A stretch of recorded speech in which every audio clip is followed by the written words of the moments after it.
మీ business ఏదైనా మీ ఊర్లో promotion చేయాలంటే అది సుమన్ టీవీతోనే సాధ్యం. ఇప్పుడే సంప్రదించండి. పాప అదే చదువుకుంటాను డిగ్రీ, అబ్బాయి లవ్ చేసుకుంటామంటే సరే అని ఒప్పుకున్నాం. ఒప్పుకున్నాం చేస్తామని కూడా మేము కూడా చెప్పినాం. ఇక మేము సెట్ కావాలి, ఒక సంవత్సరం టైం అడిగారు. సరే అని ఒప్పుకున్నారు వాళ్ళు కూడా, మేము కూడా ఒప్పుకున్నాం. ఆఫీస్ పోతుంది కదా, ఎడ్డక్కిలు ఎత్తాను, అమ్మ తలకాయ నొప్పి లేస్తుంది అని పడుకున్నది. నైట్ కొంచెం అన్నం తినమ్మ, ఏమన్నా తినమ్మంటే వద్దమ్మ నాకు తలకాయ నొత్తుంది అన్నది. ఇక నేను కూడా పడుకున్న. పొద్దుగాల లేచి 6 గంటలకు అమ్మ షాపు అమ్మ అని పిలిచింది. నేను కింది పోయి షాప్లోకి వెళ్ళిపోయినా. ఇక 7:30 ప్రాంతంలో ఈ సంఘటన జరిగింది. నైట్ కాల్ చేసిండు, మార్నింగ్ ఆమె అనిపోయింది. నైట్ ఫీవర్ వచ్చింది అన్నది, టాబ్లెట్ తీసుకుంటా అన్నది, పడుకుంది. మార్నింగ్ లేచింది, యాక్టివ్ ఉంది, వంట అవుతుంది అంటారు అనుకున్నారు. చూసరికి ఏమి హ్యాంగ్ చేసి నా మనవరాలు మంచిది దయ్యగర్లేదు. Welcome to Suman TV Warangal. మనం హన్మకొండ శివారు, కాజుపేట శివారు, రాంపూర్ గ్రామంలో ఉన్నాం. గ్రామంలో కూడా ఒక ఇంటి ముందు ఎవరైతే విషాదం మూర్తిభవించిందో, ఒక నిండు ప్రాణం బలి అయిందో, దానికి సంబంధించిన ఆడేపు అనుష ఇంటి దగ్గర ఉన్నాం. దాదాపు మనం చూస్తున్నాం వాళ్ళ కుటుంబ సభ్యులంతా కూడా, తల్లితో సహా సోదరుడు మిగతా వాళ్ళంతా ఉన్నారు. దీనికి ఇది ట్రయాంగిల్ అని చెప్పొచ్చా, లేకపోతే ఉద్దేశపూర్వకంగా జరిగిందని చెప్పొచ్చా, లేకపోతే ఏది జరిగినా కూడా ఒక మనస్తాపంతో తనకు జరిగిన ఇబ్బందిని గుర్తుపెట్టుకుని అమ్మాయి 2 నెలల నుంచి ఎంతవరకు కుమిలిపోయిందో పాపం తెలియదు మనకు. కానీ మొత్తం మీద మాత్రం బలవన్మరణానికి పాల్పడింది. దీనికి సంబంధించిన వివరాలు ఒక్కసారి లోతులోకి వెళితే, గుర్ర పవన్ వరంగల్ కాశీబుగ్గ ప్రాంతానికి, ఓసిటీ ప్రాంతానికి చెందిన వ్యక్తి. ఆయనకు ఈ అనుష అయితే ఇప్పుడు మనం ఎవరైతే చెప్పుకుంటున్నామో, ఈ అనుషతోని అంటే వివాహం అనుకున్నారు. వాళ్ళు ఇద్దరు కూడా ఒకటే కులానికి చెందిన వాళ్ళు కావటం, ప్రేమించినప్పటికీ కూడా వాళ్ళిద్దరు కూడా పెళ్లి చేసుకోవాలని పెద్దలంతా కూడా నిర్ణయించారు.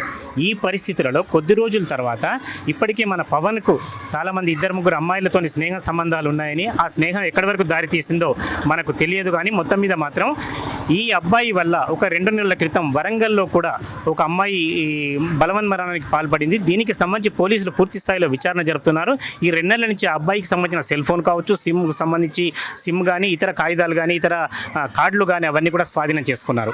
బహుశా ఈ 2 నెలలు తతంగం జరుగుతున్నప్పటికీ అనుష కుటుంబ సభ్యులు పూర్తి స్థాయిలో వారించారు. ఇక అబ్బాయి సంబంధం మనకొద్దని. అమ్మాయి కూడా సమాధాన పడింది.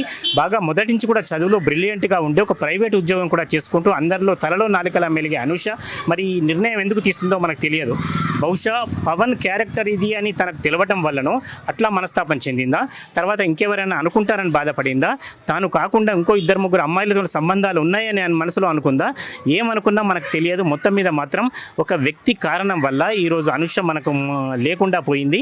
అనుష బలవన్మరణానికి పాల్పడింది. ఇటువంటి పరిస్థితులలో ఎవరు కూడా చేయలేని పరిస్థితి. బహుశా మరి పోలీసులు పవన్కు సంబంధించి కాగితాలు స్వాధీనం చేసుకున్నా ఈ 2 నెలల నుంచి కూడా ఇంతవరకు కేసులో ఎలాంటి పురోగతి లేదని చాలామంది కూడా వారి అనుష కుటుంబ సభ్యులు కావచ్చు, చాలామంది బయటి వ్యక్తులు కావచ్చు ఆరోపిస్తున్నారు. మరి రాబోయే కాలంలో ఇప్పటికే ఒక అమ్మాయి ఆత్మహత్యకు ప్రత్యక్షంగా, మరో అమ్మాయి ఆత్మహత్యకు పరోక్షంగా తోడ్పడిన పవన్ ఇంకో 2-3 అమ్మాయిలతో కూడా సంబంధాలు ఉన్నాయని ఆరోపణలు వెల్లువెత్తున్న పరిస్థితుల్లో హైదరాబాద్ మాదాపూర్లో రిజిస్టర్ అయిన ఈ కేసుకు సంబంధించి ఎలాంటి నిర్ణయం తీసుకుంటారో వేచి చూడాల్సిందే. ప్రేమ కథలు అనేకం ఉన్నాయి. అవి విషాదాంతం లేదా సుఖాంతం కావచ్చు. కానీ ఇక్కడ జరిగిన విషాదం కావచ్చు, ఈ కార్యక్రమం కావచ్చు, ఇది పూర్తిగా డిఫరెంట్. మనం హన్మకొండ ప్రాంతంలోని, హన్మకొండ శివార్లోని రాంపూర్ గ్రామంలో ఉన్నాం. ఇక్కడ ఒక అమ్మాయి ఆడేపు అనుష ఆత్మహత్యకు పాల్పడింది. దీని వెనుక సంబంధించిన కథ కావచ్చు, లేకపోతే ఇబ్బంది కావచ్చు, నిజానికి ఒక చర్చనీయాంశమే. ఎవరైతే తనకు వివాహం కావాలనుకున్నాడో అతను పవన్ అనే అబ్బాయి ఇంకొక సంబంధించిన కేసులో ఇరుక్కోవటం, దానివల్ల ఈ అమ్మాయి మనస్తాపం చెందటం, చెందిన తర్వాత ఆత్మహత్యకు పాల్పడడం అనేది అందరినీ గుండెలు పిండి వేసే సంఘటన. ఎందుకంటే అమ్మాయి బాగా చదువుకుంది, అందమైనది, ఇంకో 2 నెలల్లో ఇవాళ రేపు పెళ్లి కాబోతున్న పరిస్థితులలో ఇటువంటి సంఘటనకు పాల్పడడం అనేది ఆ కుటుంబాన్ని అంతా కూడా విషాదంలో ఉంది. మనం చూస్తున్నాం. దాదాపు కుటుంబ సభ్యులంతా కూడా, ఇప్పటికీ 2 రోజులు గడిచింది, కుటుంబ సభ్యులంతా కూడా ఇంటిల్లిపాది, వాళ్ళ తల్లి కావచ్చు, తర్వాత వాళ్ళ సోదరుడు కావచ్చు, వాళ్ళకు సంబంధించిన అక్క చెల్లెళ్ళు, వాళ్ళ కజిన్స్, తర్వాత వాళ్ళ నాయనమ్మ, వీళ్ళంతా కూడా ఇక్కడే ఉన్నారు. ఈ విషాదంలో భాగస్వాములు అయ్యారు. అసలు దీనికి సంబంధించిన ఏం జరిగింది, వీళ్ళ ఆలోచన కానీ వీళ్ళ ఆరోపణ కానీ ఏం జరిగిందో ఒకసారి తెలుసుకొని చేద్దాం. అమ్మ, మీ పేరు? ఏం జరిగింది అసలు? పాప అదే చదువుకుంటాను డిగ్రీ, అబ్బాయి లవ్ చేసుకుంటామంటే సరే అని ఒప్పుకున్నాం, చేస్తాం. ఒకటే కులం ఒప్పుకున్నాం, చేస్తామని కూడా మేము కూడా చెప్పినాం. ఇక అబ్బాయి వేరే కేసులో ఇట్లా జరిగేసరికి మాకు తెలిసింది. ఇక అమ్మాయి ఇక లోపలే బాధపడ్డది. ఆ అబ్బాయి కేసులో ఇట్లా ఎంగేజ్మెంట్ అయింది ఆల్రెడీ. ఇంకేం కాలే, ఖాళీ అనుకున్నాం. అంటే 6 నెలలు అవుతుంది అనుకున్నాం. ఇక వాళ్ళు కొంచెం టైం అడిగారు మమ్మల్ని, 1 సంవత్సరం అని అడిగారు. అంటే ఇక ఇప్పుడు చదువుకుంటాను కదా, అబ్బాయి ఏజ్ కూడా సేమ్ ఏజ్ ఇద్దరిది. ఇక మేము సెట్ కావాలి కదా, 1 సంవత్సరం టైం అడిగారు. సరే అని ఒప్పుకున్నారు వాళ్ళు కూడా, మేము కూడా ఒప్పుకున్నాం. ఇంతలే ఈ వార్త తెలిసింది మాకు, అబ్బాయి వేరే అమ్మాయి కేసులో ఇరుక్కున్నాడని. మా అమ్మాయిని కూడా మేము ఎవరం కూడా ఏం అనలేదు. అబ్బాయి ఇలా ఈ పరిస్థితులు ఉన్నాడు కదా అమ్మ, ఇక నువ్వు కొంచెం మనసు నిమ్మలం చేసుకోవాలి, నువ్వు చదువుకో, నువ్వు జాబ్ చేసుకో, ఇప్పుడే నీకు మేము పెళ్లి చేస్తాను కూడా అంటే అట్లా కూడా చెప్పిన. చాలా నచ్చ చెప్పిన అమ్మాయికి. ఆమె లోపల ఏం బాధపడి ఆమె బాధ మాకు చెప్పలేదు. ఇక ఏం చెప్పలేదు. కింద జరిగింది మీకు తెలిసిన విషయం ఇది? 2 నెలలు అవుతుంది. 2 నెలలు అవుతుంది. అమ్మాయి ఏం చదువుకుంది మీ పాప? డిగ్రీ చదివింది. ఇప్పుడు జాబ్ చేసుకుంటాంది. ఇప్పుడు జాబ్ కూడా చేస్తాంది. 5 నెలలు అవుతాను జాబ్ చేయబట్టి. అబ్బాయి ఏం చేస్తున్నాడమ్మా? అబ్బాయి డిగ్రీ, ఆయన కూడా డిగ్రీ సేమ్ కదా వాళ్ళకి, సేమ్ చదువుకుంటారు వాళ్ళు. అంటే మీకు విషయం తెలిసిన తర్వాత జనరల్గా ఏం చేస్తామంటే అమ్మాయిని వారించడమే కాకుండా ఎంక్వైరీ చేస్తాం, నిజంగా ఇది జరిగిందా లేదా, అనుకోకుండా జరిగిందా అంటే. ఇప్పుడు మీ ఇంట్లో కుటుంబ సభ్యులు ఎవరికైనా వస్తే కూడా మీరు కూడా ఎంక్వైరీ చేస్తారు, అట్లా చేసిండ్రా? అన్ని జరిగినాయి. మాకు తెలిసింది అబ్బాయి తరఫున వాళ్ళ డాడీ ఫోన్ చేసి చెప్పిండు, ఇట్లా పరిస్థితి మా బాబుకి కేసులో ఉన్నాడు, మీ అమ్మాయికి చెప్పుకోండి అని కూడా చెప్పిండు. ఇదే విషయంలో అమ్మాయికి కూడా నచ్చ చెప్పినాం అందరం, వాళ్ళ బాబాయిలు కూడా అందరం చెప్పినాం, నచ్చ చెప్పినాం. మంచిగానే ఉన్నది. 4 వారం 15 రోజులు బాగానే ఉన్నది. 1-2 రోజుల్లో డల్ అయింది. ఏమైందంటే ఇక జ్వరం వస్తుంది కానీ ఇక పోతుంది వస్తుంది. ఆమె ఏం మనసులో ఉంటే మాకు అంత చెప్పలేదు. 1 రోజులలో అట్లా జరిగిపోయింది. ఒక అబ్బాయికి సంబంధించి ఏదైతే మాట ముచ్చట అనుకున్నారో, ఇంకా ఎంగేజ్మెంట్ కూడా కాలేదు. చాలా వరకు పీటల మీద వచ్చిన పెళ్లిళ్ళు కూడా విడిపోతున్న సందర్భాలలో, పెళ్ళి అయిన తర్వాత కూడా విడిపోతున్న సందర్భాలలో ఇక్కడ అమ్మాయి అబ్బాయి కేవలం ఆ 2 కుటుంబాలు కూడా ఒకటే మాట మీద అనుకున్నాయి. ఒక ప్రైవేట్ ఉద్యోగం చేస్తున్న అనూషకు సంబంధించి ఎవరైతే పవన్ ఉన్నారో, ఈ పవన్ అనే అబ్బాయి వరంగల్కు సంబంధించిన ఒక అమ్మాయికి సంబంధించిన ఆత్మహత్య కేసులో కూడా నిందితుడిగా ఉన్నాడని పోలీసులు ఆరోపిస్తున్నారు. ఇప్పటికే పోలీసులు వీటికి సంబంధించిన రికార్డులన్నీ కూడా స్వాధీనం చేసుకున్నారు, ఎంక్వైరీ జరుపుతున్నారు. ఈ విషయం ఎప్పటికైనా తెలియగానే వెంటనే తల్లిదండ్రులు కూడా వాళ్ళ తల్లి కానీ వాళ్ళ కుటుంబ సభ్యులు కానీ ఎవరిని కూడా ఏమీ అనలేదు, అమ్మాయిని మాత్రమే నచ్చజెప్పారు. నిజానికి అమ్మాయి మనస్తాపం చెందిందా, ఈ సంఘటన తనకేమైనా మచ్చలాగా మిగిలిపోతుంది అనుకుంటుందా, లేదా అబ్బాయి మీద మమకారం పెంచుకుందా, ఏందో మనకు మరొకసారి అడిగే ప్రయత్నం చేద్దాం. అసలు ఆ అమ్మాయి ఏమనుకుంది? ఆమె లోపల ఏం బాధపడే, మర్చిపోయి నన్ను ఇట్లా మోసం చేసిండని ఏం చెప్పుకోలేదు. నాకు కూడా ఆమెకు ఏం చెప్పలేదు. మేము నచ్చ చెప్పినాం, మంచిగానే ఉంటా అనుకుని మేము కూడా అట్లనే ఉన్నది మాతో కూడా. 2 రోజులలోనే డల్ అయింది. ఏమన్నది తెలియదు మాకు. ఇక మీరు అనుకుంటున్నది అమ్మ, ఆమె అనుకున్నా ఇప్పుడు దేవుడికి ఆమెకే తెలుసు. మీరు అనుకుంటున్నది ఏదైనా నిజంగా ఫీల్ అయిపోయిందా, లేదా వివాహం ఏమైనా దెబ్బతింటది అనుకున్నదా, నిజంగా అబ్బాయికి సంబంధం ఉందా, ఏమైంది అనుకున్నది ఇక ఆ విషయం తెలియదు. ఎప్పుడు అడిగే ప్రయత్నం చేయలేదా? ఇక చెప్పినాం మంచిగానే ఉంటా అమ్మ అని కూడా అన్నది, మాతో కూడా అన్నది. ఇక నేను మంచిగానే ఉంటా, నేను జాబ్ చేసుకుంటా, నాకు ఇప్పుడు పెళ్ళి కూడా వద్దు, నేను చేసుకోను అన్నది. సరే తీ అన్నాం, నీకు నచ్చినట్టుగానే ఉంటాను తీ అని కూడా అట్లా కూడా చెప్పినాం అన్నది. దీంతలో ఇట్లా బలవంతం మరణం తెచ్చుకునే ముందు 2 రోజుల ముందు మీకు తెలుస్తుంది కదా కొంచెం సింటమ్స్, లేకపోతే మీతో మాట్లాడేది? ఇక జలుబు వాతావరణం అందరికి అవుతానే, గట్లనే కొంచెం డల్గా ఉన్నది. ఆఫీస్ పోతుంది కదా, ఎడ్డెక్కి ఎత్తాను, అమ్మ తలకాయ నొప్పి లేస్తుంది అని పడుకున్నది. నైట్ కొంచెం అన్నం తినమ్మ ఏమన్నా తినమ్మంటే వద్దమ్మ నాకు తలకాయ నొత్తుంది అన్నది. ఇక నేను కూడా పడుకున్న, పొద్దుగాల లేచి 6 గంటలకు అమ్మ షాపు అమ్మ అని పిలిచింది, నేను కింది పోయి షాప్లోకి వెళ్ళిపోయినా. ఇక 7:30 ప్రాంతంలో ఈ సంఘటన జరిగింది. వాళ్ళ నాయనమ్మ, వాళ్ళ తమ్ముడు, వాళ్ళకి సంబంధించిన కుటుంబ సభ్యులంతా కూడా ఇక్కడే ఉన్నారు. నాన్న ఎక్కడ చదివింది పాప అంటే సిస్టర్ ఎక్కడ చదివింది? చదువుకున్నాను master ji college, degree and PG college. మిగతా ఇంటర్మీడియట్ 10th వరకు? ఇంటర్మీడియట్ కాకతీయ మహిళా కాలేజ్, స్కూల్ ఏమో ఫాతిమా గర్ల్స్ స్కూల్. అంటే చదువులు ఎట్లా ఉండేది? బాగా ఆమె కొంచెం టాలెంటెడ్ పర్సన్, కొంచెం అల్లరి ఎక్కువ. అంటే ఈ కాలపు అమ్మాయిలకు సంబంధించి చూస్తే దాదాపు వాళ్ళకంతా అందులో గర్ల్స్ సంబంధించింది నాలెడ్జ్ బాగా ఉంటుంది, ఏదైనా విశ్లేషించగలుగుతారు, ఆలోచించగలుగుతారు. ఎందుకు ఇట్లా చేసుకుంది సిస్టర్? ఎందుకంటే ఇప్పుడు ఆమె కొంచెం ట్రూగా లవ్ చేసింది, డీప్గా వెళ్ళిపోయింది. వాడు ఆ ఇన్సిడెంట్ చేతులని ఆమె అనుకోలే, చేసిండు. ఏమే తీసుకోలేకపోయింది. కొంచెం డీప్గా లోపల పెట్టుకొని మీదికి నవ్వుతున్నట్టు ఉండి అట్లా. ఏం వర్క్ చేస్తారు? నేను వాగ్దేవి కాలేజ్లో BTech. Vagdevi college, Bollikunta college.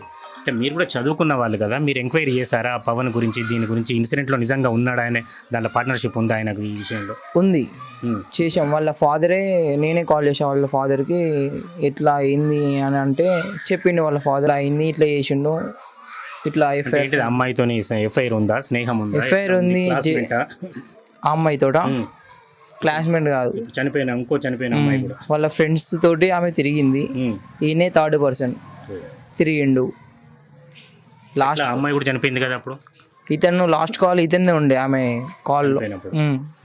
Night maybe 2 months అంతే. నైట్ కాల్ చేసిండు, మార్నింగ్ ఆమె చనిపోయింది. లాస్ట్ కాల్ ఇతంది, పవన్ది. ఇక్కడ ముద్దాయి అనాలా లేకపోతే ఈ సంఘటనకు బాధ్యుడు అన్న పవన్ అనే వ్యక్తి, వరంగల్ కాశీబుక్కు చెందిన పవన్ అనే వ్యక్తి. ఇతని వల్ల ఇప్పటికే ఒక అమ్మాయి ఆత్మహత్య చేసుకుంది. పరోక్షంగా ప్రత్యక్షంగా ఒకరు చనిపోతే మరొక అనూష కూడా 2 రోజుల క్రితం ఆత్మహత్యకు పాల్పడ్డది. మరి దీనికి సంబంధించి పవన్కు సంబంధించి ఎవరు బాధ్యత వహిస్తారు? తల్లిదండ్రులు బాధ్యత వహిస్తారా? ఈ నిండైన ప్రాణం యువతి దాదాపు 22 సంవత్సరాల వయసులో బాగా చదువుకొని అందరితోని మొదటి నుంచి కూడా చదువులో బ్రిలియంట్గా ఉన్న అమ్మాయి మళ్ళీ ప్రాణాన్ని ఎవరు తీసుకొచ్చే పరిస్థితి లేదు. మీరు తర్వాత ఎంక్వైరీ చేసిన తర్వాత వాళ్ళని నిలదీస్తారేమన్నా? ఏం అడగలే. వాళ్ళ ఫాదర్ చెప్పిండు, ఈమె తరుగుతా మాట్లాడిండు, ఇట్లా అయింది, మీ అమ్మాయిని జాగ్రత్తగా ఉంచుకోండి అని చెప్పాక మేము కూడా చెప్పేవరకు చెప్పినాం. ఓకే అన్నది, సరే మూవ్ ఆన్ అవుతా అన్నది. ఆఫీస్కి వెళ్తుంది, వస్తుంది, మంచిగా ఉన్నది. 2 months అయింది కదా దాదాపు ఇన్సిడెంట్. 2 months అవుతుంది. 2 monthsకి వెళ్ళి బాగానే ఉంది, ఆఫీస్కి వెళ్తుంది, వస్తుంది, మంచిగా ఉంది. ఎక్కడ ఏర్పడలేదు మీకు? ఏర్పడలేదు. కాకపోతే ఆమె లోపల ఏముందో మనకు తెలియదు. మీరు తెలిసినంతవరకు సెల్ కమ్యూనికేషన్ రెగ్యులర్గా ఉండేదా? అంటే ఉండే అవకాశం ఉంటుంది కదా పవన్ కొన్ను అనుషకు. ఫోన్ పోలీసు వాళ్ళ దగ్గర ఉండదు, అతనిది ట్రాక్ చేసిళ్ళు. ఇప్పుడు ఈమె కాంటాక్ట్స్ ఏం లేవు, మొత్తం ఆల్ క్లియర్, ఏం లేదు. కొత్త సిమ్ తీసుకున్నాం, ఈమె ఆఫీస్ పరంగా ఇంకో సిమ్ తీసుకుంది, తీసుకుంది. నో కాంటాక్ట్స్ ఏం లేవు. రీసెంట్గా 2 days కింద మేము ఫోన్ కాల్ నార్మల్ ఆడుతూ ఫోన్ పలిగిపోయింది. ఫోన్ రిపేర్కి ఇచ్చినాం. 2 days అవుతుంది ఫోన్ రిపేర్కి ఇచ్చి. నార్మల్గా ఫోన్ పలిగిపోయిన అయితే నార్మల్ ఉన్నది, పోయి వచ్చింది. నైట్ ఫీవర్ వచ్చింది అన్నది, టాబ్లెట్ వేసుకుంటా అన్నది, పడుకుంది. మార్నింగ్ లేచింది, యాక్టివ్ ఉంది, వంట అవుతుంది అనుకున్నారు. చూసరికి ఏమి హ్యాంగ్ చేసుకుంటారు. పవన్కు సంబంధించి మనకి ఇక్కడ వీళ్ళు చెప్తున్న ప్రకారం కానీ లేదా మనకు తెలిసిన సమాచారం ప్రకారం కానీ అప్పటికే 2-3 అమ్మాయిలతో స్నేహం కావచ్చు, లేకపోతే ప్రేమ కావచ్చు, ఏదైనా కావచ్చు. 2-3 తర్వాత ఎవరైతే చనిపోయారో 2 నెలల క్రితం ఆ అమ్మాయి ఆత్మహత్య చేసుకుంది. ఆ అమ్మాయి కూడా ఆయనకు స్నేహితురాలే లేకపోతే ప్రేమికురాలే. దాని తర్వాత మళ్ళీ అనుషతోని మాట ముచ్చట కుదుర్చుకున్నారు. అది పెళ్లి వరకు రాకముందే ఈ బలవన్మరణానికి పాల్పడ్డది అనుష. ఏమనుకుంటున్నారమ్మా మీరు? మేము మంచిగానే ఉన్నది నాన్న, మా మనవరాలు మంచిది, చాలా తెలివి కలది, మంచిగానే ఉన్నది. ఇవన్నీ ఆమె ఉండబట్టి 4 నెలలు మంచిగానే అవుతుంది. ఈ విషయం ఆమెకు ముందే తెలిసినట్టున్నది. మేము అందరికి తెలిసినాక చెప్పినాం. సిమ్ తీసేసింది, వాళ్ళ తమ్ముడు కొత్త సిమ్ తెచ్చిండు. మంచిగానే ఉంటుంది, డ్యూటీ చేస్తుంది, వస్తుంది, మా అందరిని నడుచుకుంటుంది, నన్ను నడుచుకుంటుంది. మరి నేను సాయంత్రం వచ్చి అమ్మ అన్నం వండలేదా అంటే వండలేదు అమ్మ, జ్వరం వచ్చింది అన్నది. మరి తినమ్మ పాలు తాగంటే తాగుతుంది అన్నది, పండుకున్నది.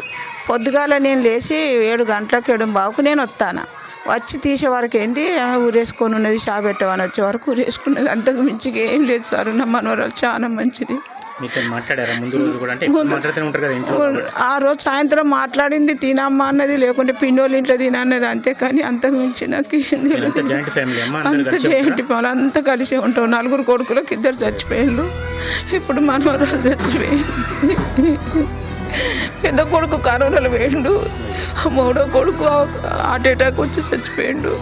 ఈ మనవరాలు అంతకు మించి నా మనవరాలు మంచిది, దయ్యగర్లేదు. ఇన్ని నెలలు గమనించింది. ఎక్కడన్నా పవన్ ఇన్సిడెంట్ వల్ల జరిగిందా లేకపోతే ఆమె మనసులో పెట్టుకుందా? ఏమనిపించలేదా తల్లికి మీకు? ఎవ్వరికి మాకు అట్లా డౌట్ వచ్చేటట్టు చేయలేదు. మీరు కూడా డౌట్ వచ్చేటట్టు చేయలేదు. జాబ్ చేస్తుంది, 7:30 వరకు వస్తుంది. మాకు ఆ డౌటే రాలే. ఆమె మనసులో ఏమున్నదో మాకు తెలియదు. అంతే తప్పుడు ఇచ్చి మేము నాకు తెలియంది నేను చెప్పలేదు. తెలియంది చెప్పలేదు. నా మనవరాలు మాత్రం లేదు. ఏం చేసినా అమ్మాయి